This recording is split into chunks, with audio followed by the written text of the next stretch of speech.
আর এই মুহূর্তে আরো একবার নজর রাখতেই হচ্ছে, আপনাদের জানিয়ে রাখি এই মুহূর্তে সরাসরি আমরা নজর রেখেছি। গতকালের পর আজও গড় হাজিরা দিচ্ছেন না অনুব্রত মণ্ডল। এসডিপিও অফিসে হাজিরা দিলেন না অনুব্রত মণ্ডল। 11টায় হাজিরা দেওয়ার কথা ছিল তার, আজও আইনজীবী পাঠিয়ে এসডিপিও অফিসে চিঠি। অনুব্রত মণ্ডল আজকেও গড় হাজির।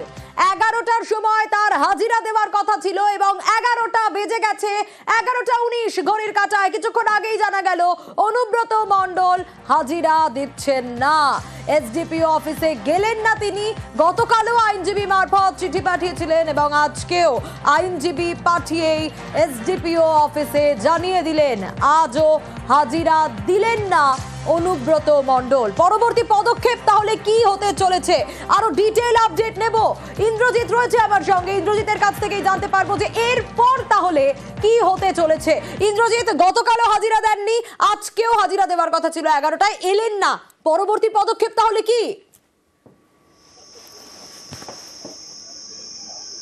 দেখো, একদমই যেটা বলে রাখবো, অনুব্রত মণ্ডলের একজন আইনজীবী অর্থাৎ বিপত্তায়ন ভট্টাচার্য যেমন এসেছেন, তার সঙ্গে এসেছেন অনুব্রত মণ্ডল ঘনিষ্ঠ দেবব্রত সরকার। আর দেবব্রত সরকার আমাদেরকে এখানে কি জানিয়েছেন না, অনুব্রত মণ্ডল অসুস্থ রয়েছেন, বেড রেস্টে রয়েছেন, সেই কারণে তিনি আসতে পারবেন না। আমি একটু ছবিটা দেখিয়ে রাখার চেষ্টা করবো। এখনো পর্যন্ত তার আইনজীবী অর্থাৎ তিনি কিন্তু বোলপুর এসডিপি অফিসের ভেতরে রয়েছেন এবং তার যে ঘনিষ্ঠতা দেবব্রত সরকার, তিনিও কিন্তু ভেতরে রয়েছেন এবং তিনি এটাই জানিয়ে গেছেন যে অনুব্রত মণ্ডল আসতে পারবেন না। এর পরবর্তী পদক্ষেপ অর্থাৎ কি পদক্ষেপ হতে চলেছে সেটাই কিন্তু পুলিশের দিক থেকে দেখা রয়েছে যে আবারও কি নোটিশ করা হবে অনুব্রত মণ্ডলকে।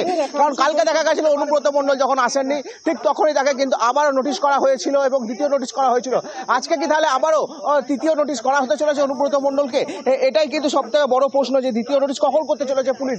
কারণ তার আইনজীবী এবং তার ঘনিষ্ঠ এসে কিন্তু বোলপুরের যে এসডিপি অফিস সেখানে কিন্তু একদম লিখিত আকারে জানিয়ে গেছেন যে তিনি আসতে পারছেন না, আর সেই জন্যই তিনি অসুস্থ রয়েছেন, তিনি বেড রেস্টে রয়েছেন, এমনটাই কিন্তু তিনি জানানো হয়েছে এবং সেই কারণে তিনি আসতে পারবেন না। তাহলে কি এর পরবর্তী 3 নম্বর নোটিশ অর্থাৎ 3 নম্বর নোটিশ কখন হতে চলেছে সেটা এখন দেখার বিষয়। কারণ কালকে দেখা গেছিল যে মাত্র 8 ঘন্টার মধ্যেই কিন্তু নোটিশ করে দেওয়া হয়েছিল।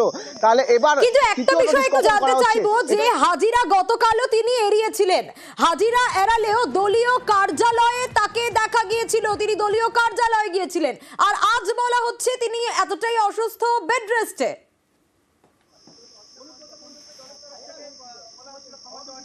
একদমই তাই। কালকেও কিন্তু অনুব্রত মণ্ডল দেখিয়েছিলেন যে তিনি শারীরিকভাবে অসুস্থ রয়েছেন এবং সময় চাইছেন, কারণ তিনি আইনজীবীদের সঙ্গে কথা বলছেন।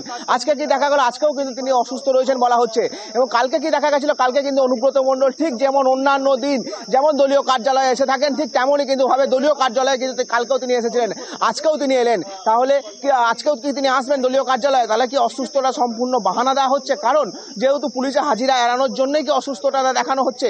এটাই কিন্তু এখন সব থেকে বড় প্রশ্ন। কারণ বেলা যত বাড়বে তত কিন্তু এই বিষয়টা পরিষ্কার হবে অনুব্রত মণ্ডল কালকের মতন কি আজকেও দলীয় কার্যালয়ে আসছেন না এই বিষয়টা।